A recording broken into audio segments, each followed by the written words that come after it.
pag may home warranty tayo, let's say, I'm already on a home, Yes. pero gusto ko magkaroon ng home warranty. Yeah, Pwede anybody. ba? Yes. Okay, so it's just not for the home buyers who's buying a new home. Or, yeah. Anybody could buy it, and actually, if you could message me here. I Yeah, could give you a reputable home warranty company. Yeah. I know there's a lot out there, but of course, you want something na comprehensive at saka very anong tawag dito, responsive sila.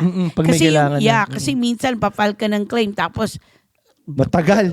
weeks bago ka tawagan ng vendor. Ano na yung ano mo? Di ba? Malamig na. Kung ba wala kayong malamig na tubig. Diba? Imagine, yung water hintay ka heater mo, lang. hindi, I mean, 2 weeks ka di And maliligo. those are expensive. They're not cheap, ah. Yeah. And then not only that, kasi when they cover it, it comes with permit. Yeah. So these are like really licensed plumber na hindi yung kung sino-sino lang yung vendor na padadala Within nila. their list talaga ng mga contractors talaga. Correct. Yeah, And if you need help on that, feel so free just and call reach you. out to me.